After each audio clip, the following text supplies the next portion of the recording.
মানুষ যখন খুব কাছে থাকে তখন তার মূল্য বোঝা যায় না। কাজলই তোর সবচেয়ে বেশি আপন ছিল। আমার জীবনে যে প্রিয় মানুষটা আসবে সে একটা তুই হবে, তুমি না।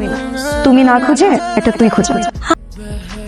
কাছে থাকতে তোর মূল্য বুঝিনি, তাই তোর চোখ দুটোকে গরুর চোখ মনে হতো, কিন্তু তোকে হারিয়ে বুঝেছি তুই তাকালে থমকে যা আমার বুকের বাবা। যদি তুই কাজল চোখে তাকাস। পুপু কেমন আছো? দুই কাজল আছে? কাজলকে একটু ডাকো না। কাজলকে কি দরকার? ওর সাথে একটু কথা আছে, একটু ডাকো না প্লিজ। কাজল নাই, তুই চলে যা। পুপু কেন মিথ্যা বলছো? আমি জানি কাজল বাসায় আছে, ওকে একটু ডাকো না। আমি 2 মিনিট ওর সাথে। কি কথা? কাজল তুমি চলে যাও। আচ্ছা 2 দিনই পর করে দিলি। তুমি কোনোদিন আমার আপন ছিলে যে পর হয়ে যাবে? কখনো আমার আপন ছিল না। আমি জোর করে একবার চেষ্টা করে গেছি তোমাকে আপন করার, কিন্তু আমি ভুল ছিলাম। তোমার প্রতি আমার কোনো মায়া নেই। জাস্ট ওর সাথে 2 মিনিট না, তুমি চলে যাও প্লিজ। এতটুকু না। না, সব শেষ। তুমি যাও প্লিজ। কাজল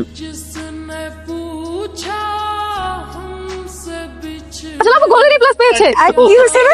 গোল্ডেন এপ্রিল পেয়েছি। এখন তো ভালো রেজাল্ট করবে। ইচ্ছে করে ফেল করে তার কোনো লাভ হয় নাই। পারবেন কাজলকে নিয়ে কথা না বললেই নয়। শুভ্র কাজল তো ফাটায় দিছে। মানে ও ইউনিভার্সিটি অফ মেলবোর্নে ফুল স্কলারশিপ পাইছে। দেখ কাজল একটা মোমবাতি নিয়ে আয় তো। লাবণ্য মেয়েটার এভাবে বিয়ে দিবে আমাদের জানালো না। কেন জানাবে বলো?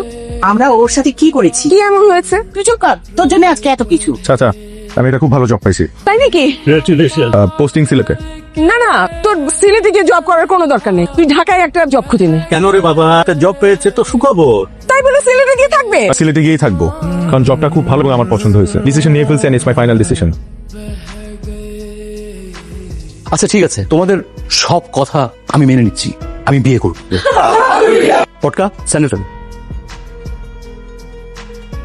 তোমাদের সব কথা আমি মেনে নিয়েছি, কিন্তু আমার একটা শর্ত আছে। কি শর্ত? আমাদের পরিবারটা খুব জমজমাট ছিল, কিন্তু এখন একবারে ভেঙে গেছে। আমি চাই আমার বিয়ের মাধ্যমে এই পরিবারটা আবার এক হোক। তোমরা যদি এই ভাঙা পরিবারকে আর জোড়া লাগাতে না পারো, তাহলে আমি আবার পাঞ্জাবি পরে খালি পায়ে এই জগ সংসার ছেড়ে বেরিয়ে পড়বো।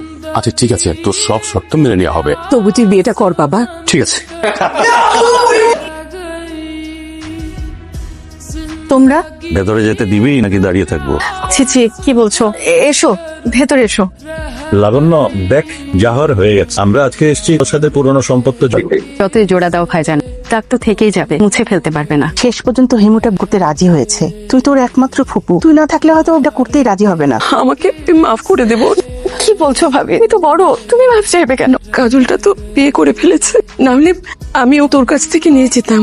হ্যাঁ জানো ভাবি, আমার মেয়েটা অস্ট্রেলিয়ায় ওর এক বেস্ট ফ্রেন্ড বিয়ে করেও আমাকে সারপ্রাইজ দিয়েছে।